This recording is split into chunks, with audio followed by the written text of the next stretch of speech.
Hello, I'm Dylan. And I'm Kiyan. And this is Trust Your Doctor, that podcast where we get shrunk down to 1 inch tall.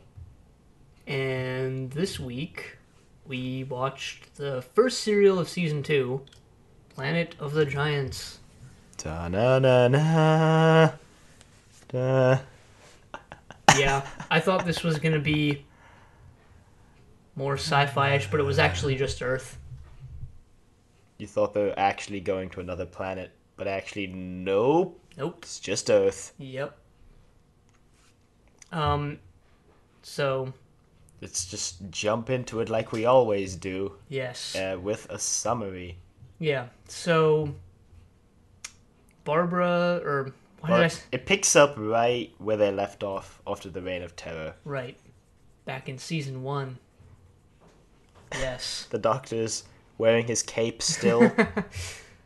And Barbara and Ian, I guess the Doctor's trying to drop Barbara and Ian back off in London 63.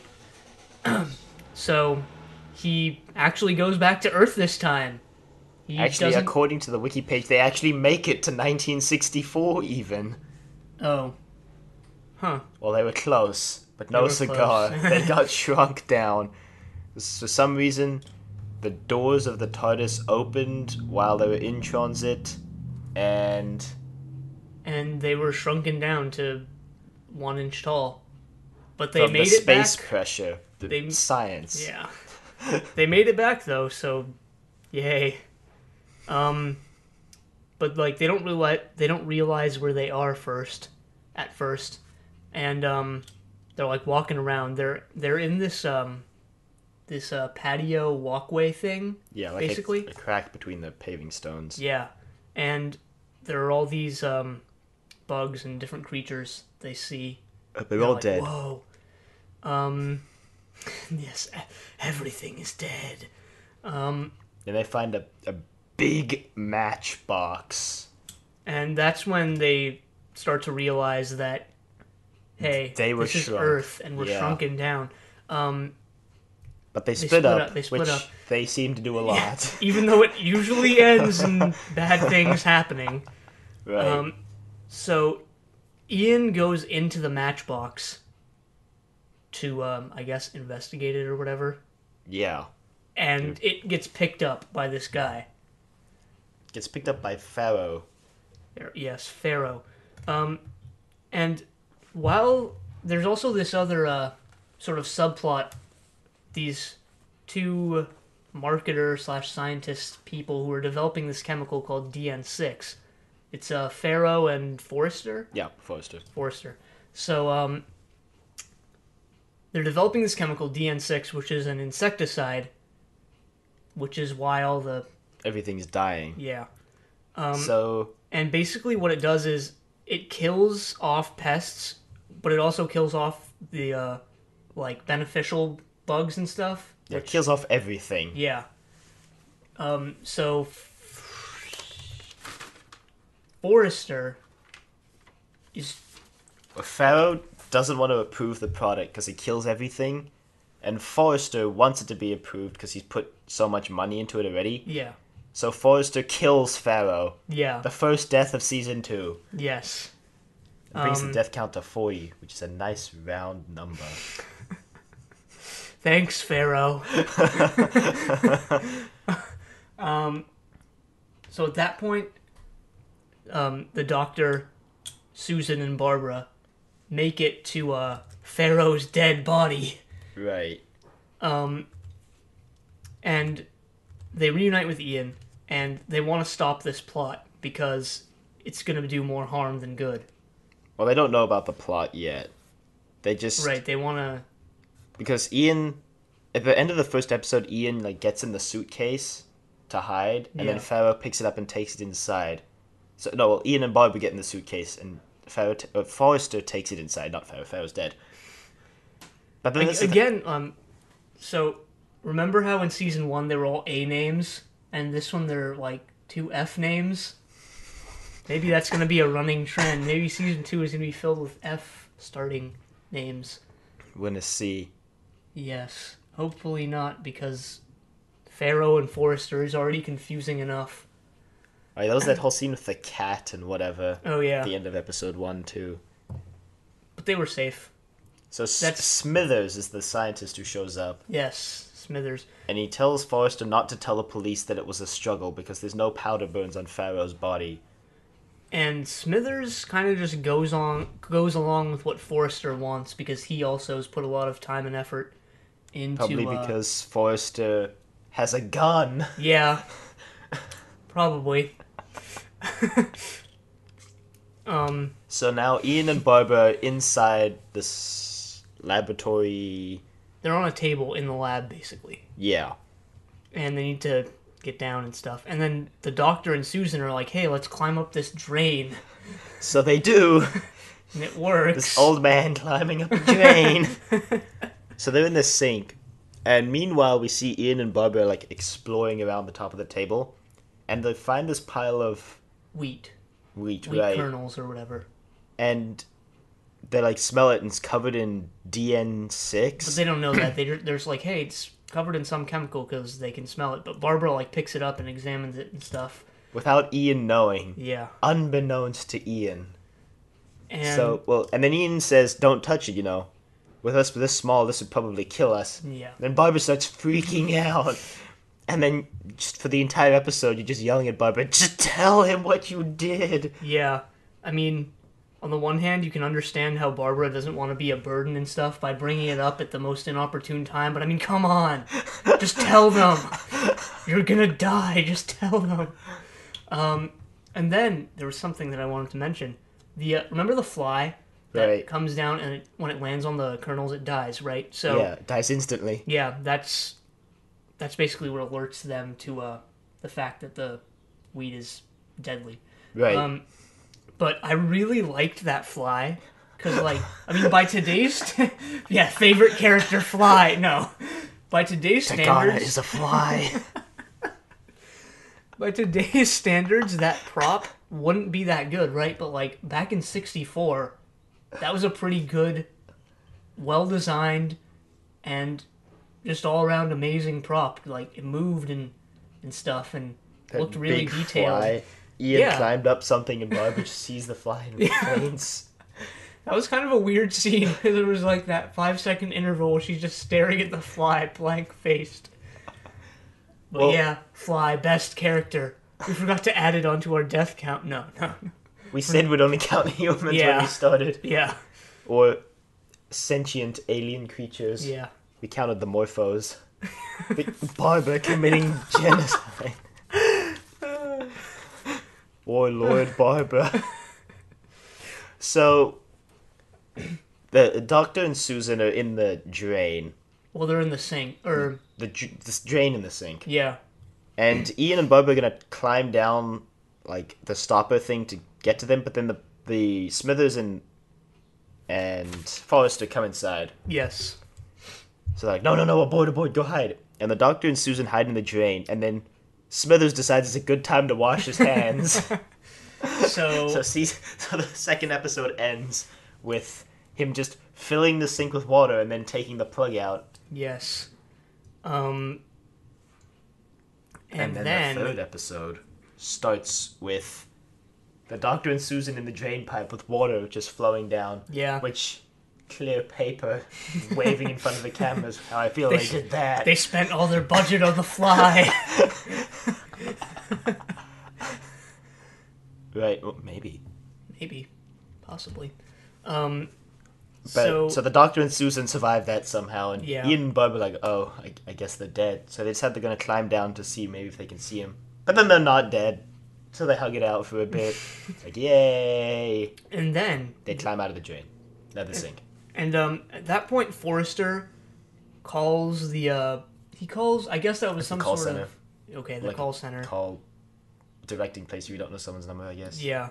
So he does that, and he imitates he tries Pharaoh. to... Yeah, but they figure it out. They figure out that he's not. Yeah, the lady at the Pharaoh. call center is like, wait a minute, you don't sound like Pharaoh. And he's like, yes, it's a very bad line. Well, to be honest, he didn't do much to hide his voice. I mean, he's just He put a like, cloth- yes. He put a cloth on the receiver. Yeah, he was like, yes, I'll put Pharaoh on.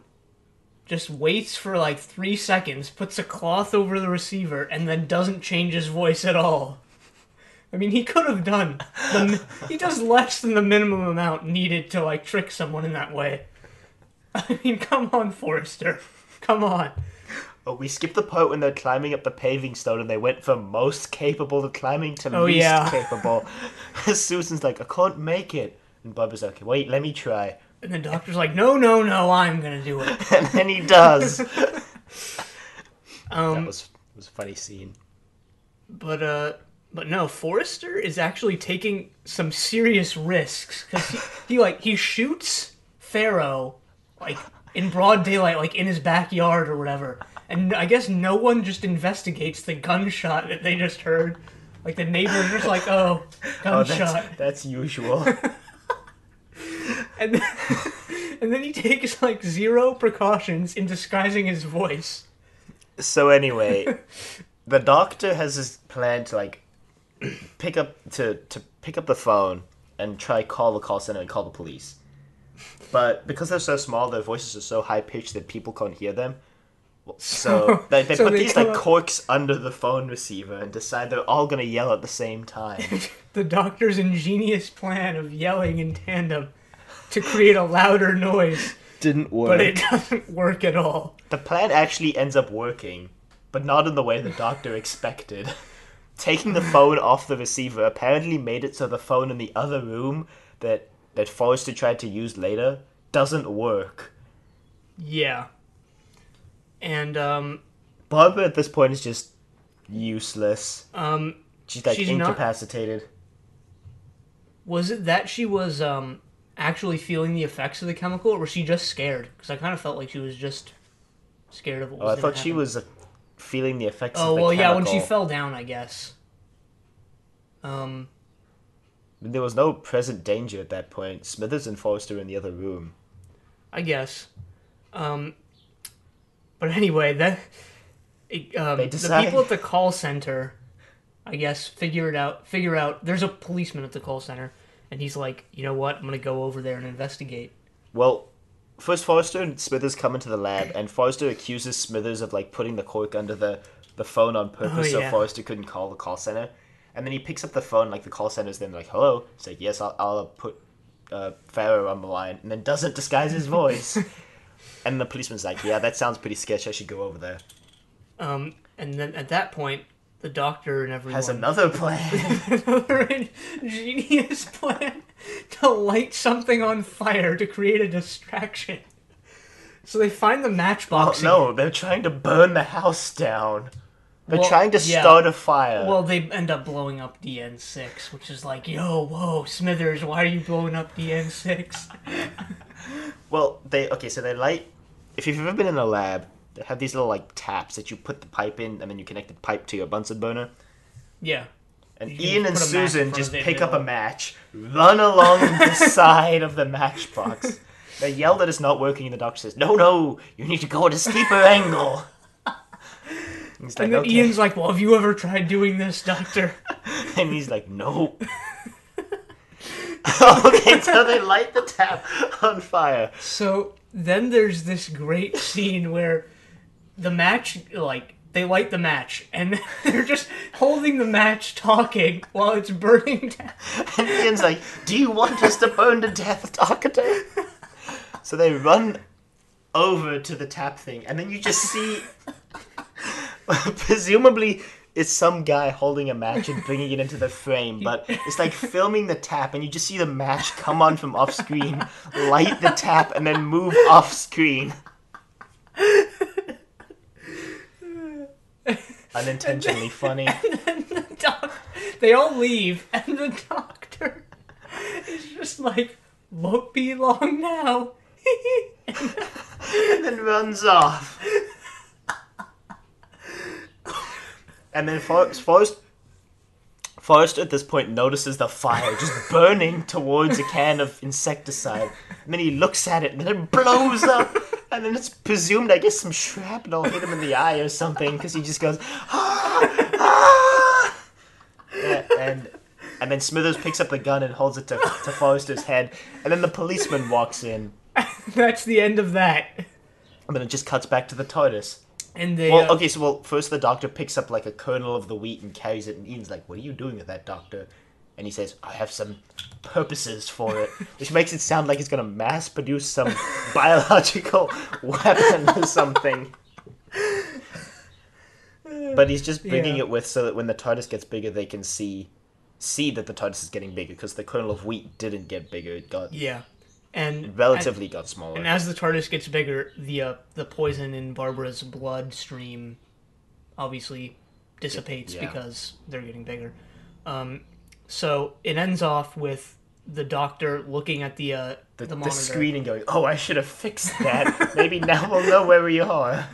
And then it just ends and he's like, oh, so that's where we are, or whatever. Where are they? Spoiler, it's Earth.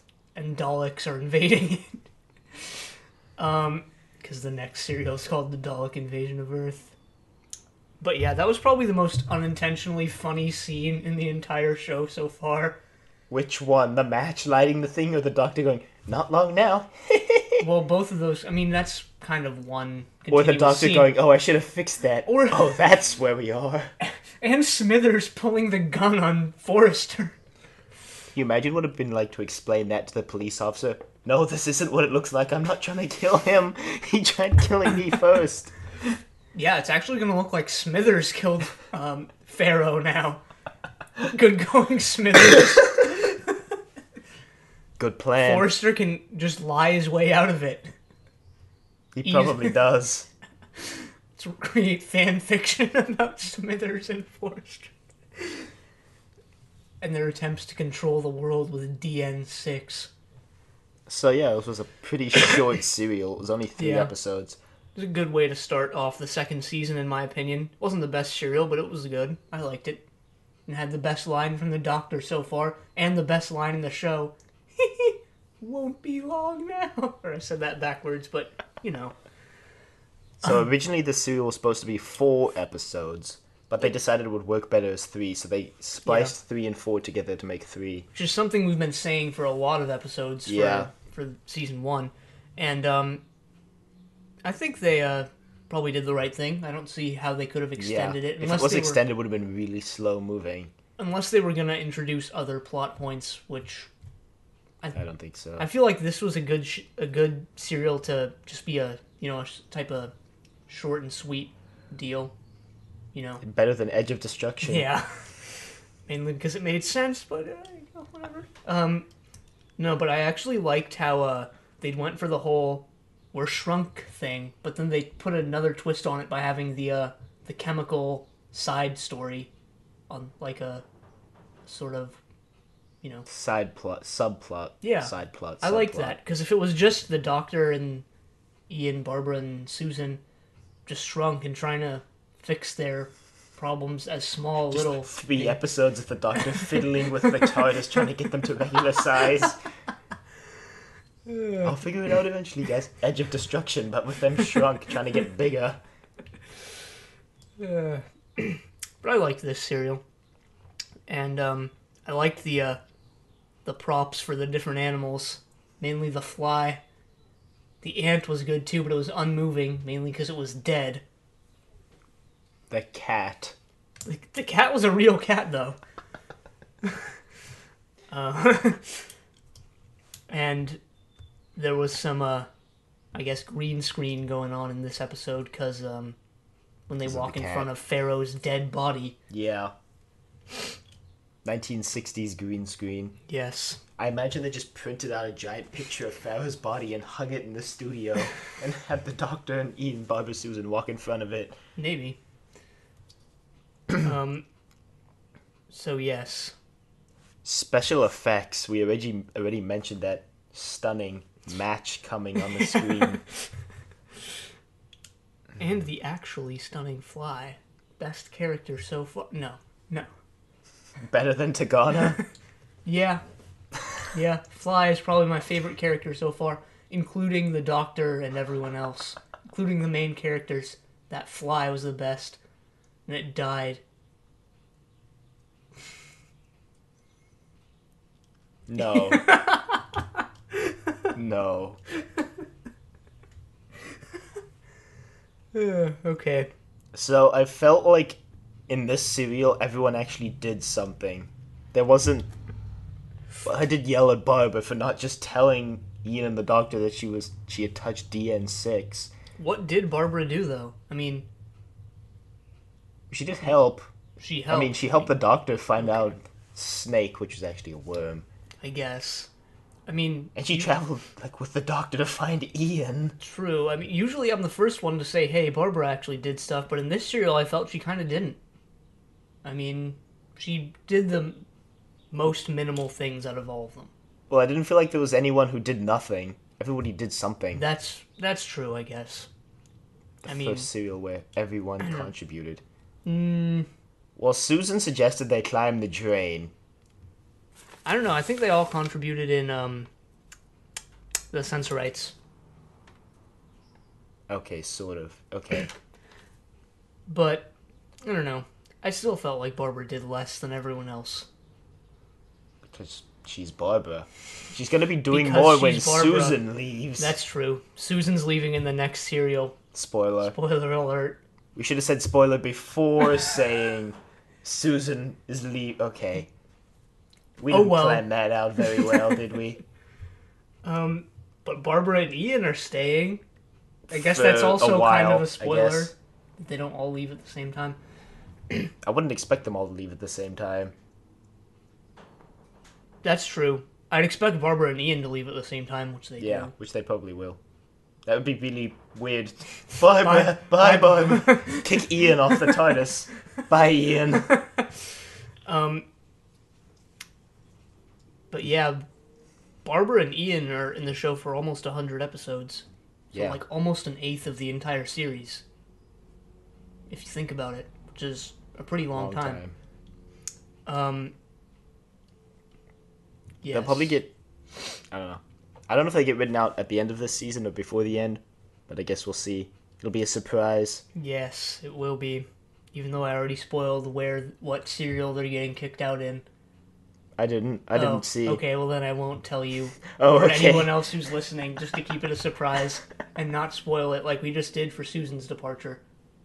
But It's just no. 1 week spoiler, Yeah, but next week, if you're watching along with us, if you're not, which then we highly doubt you are.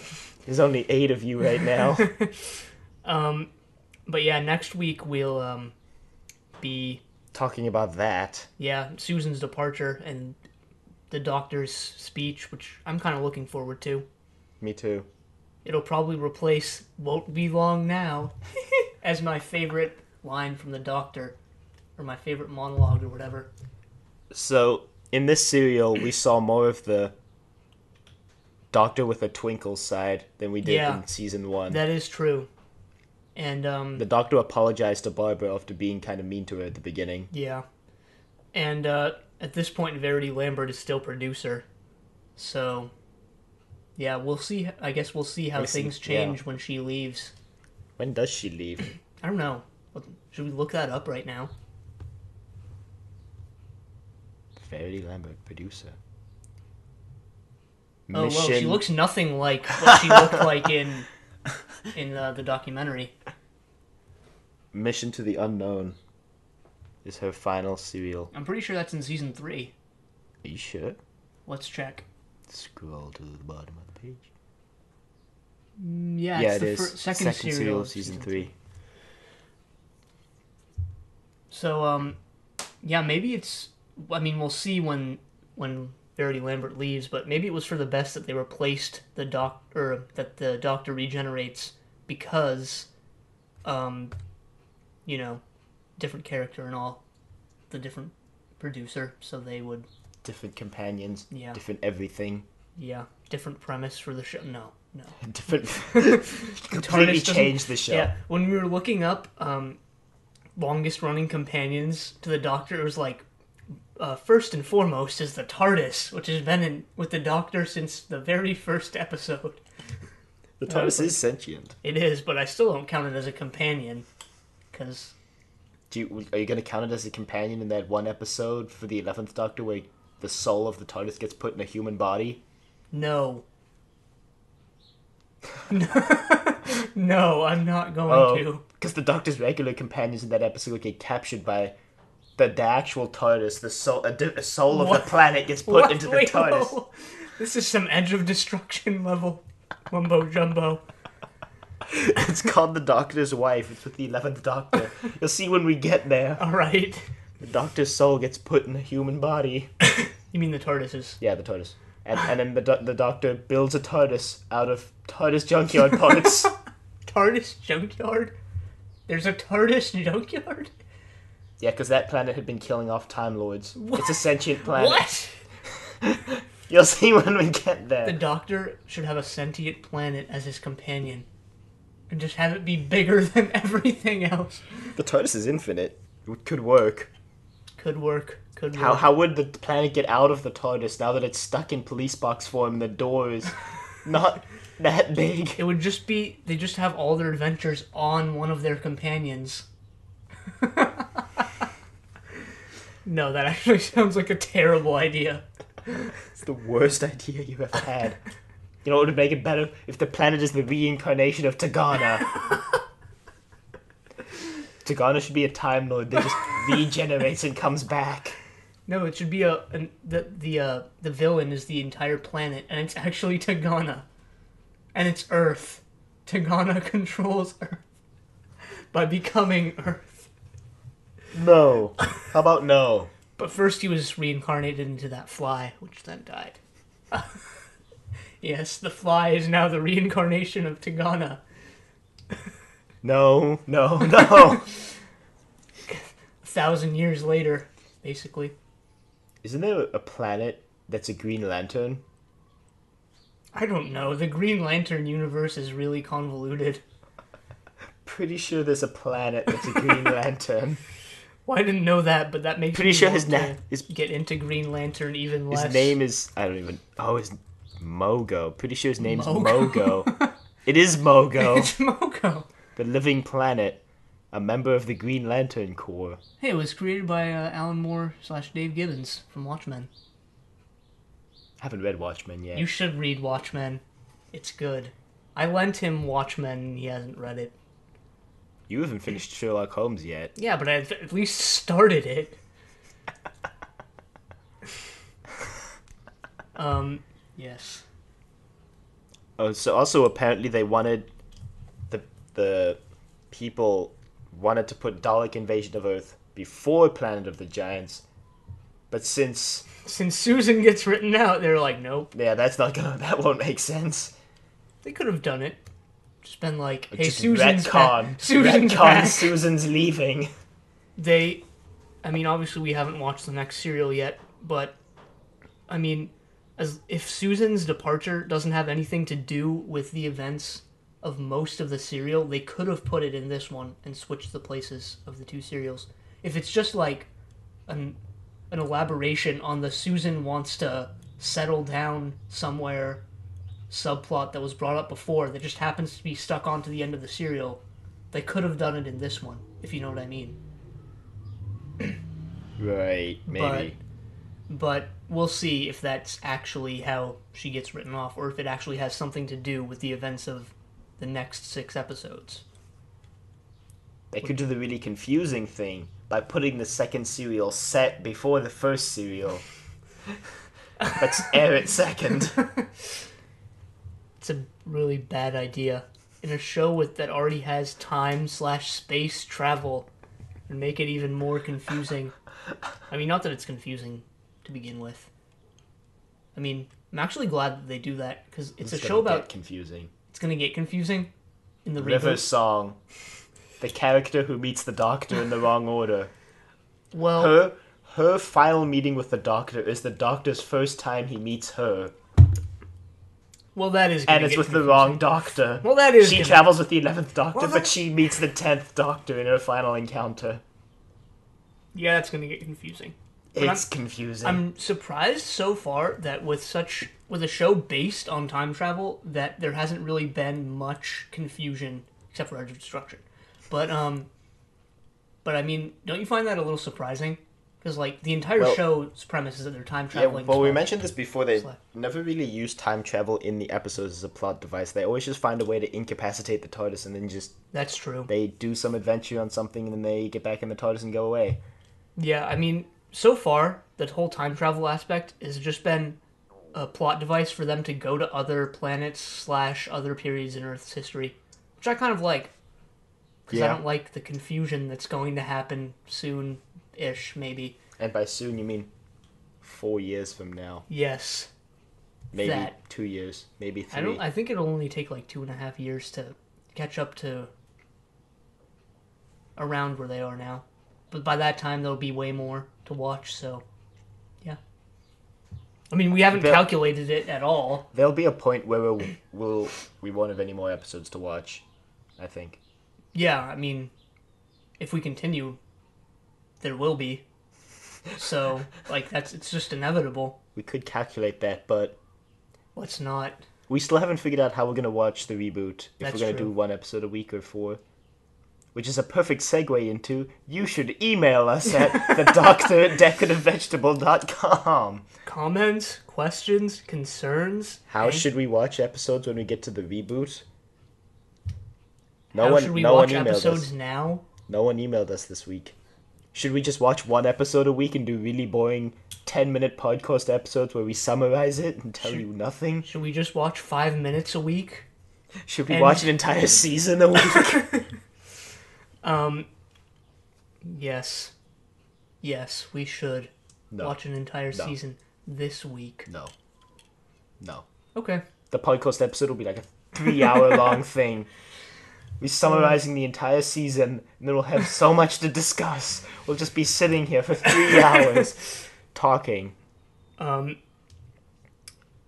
yes. Also, we have a new logo because we decided... Because we got some input from other people and made it better. Yes. So you should see that in your iTunes thing. If you were really confused as to why it's different, that's why.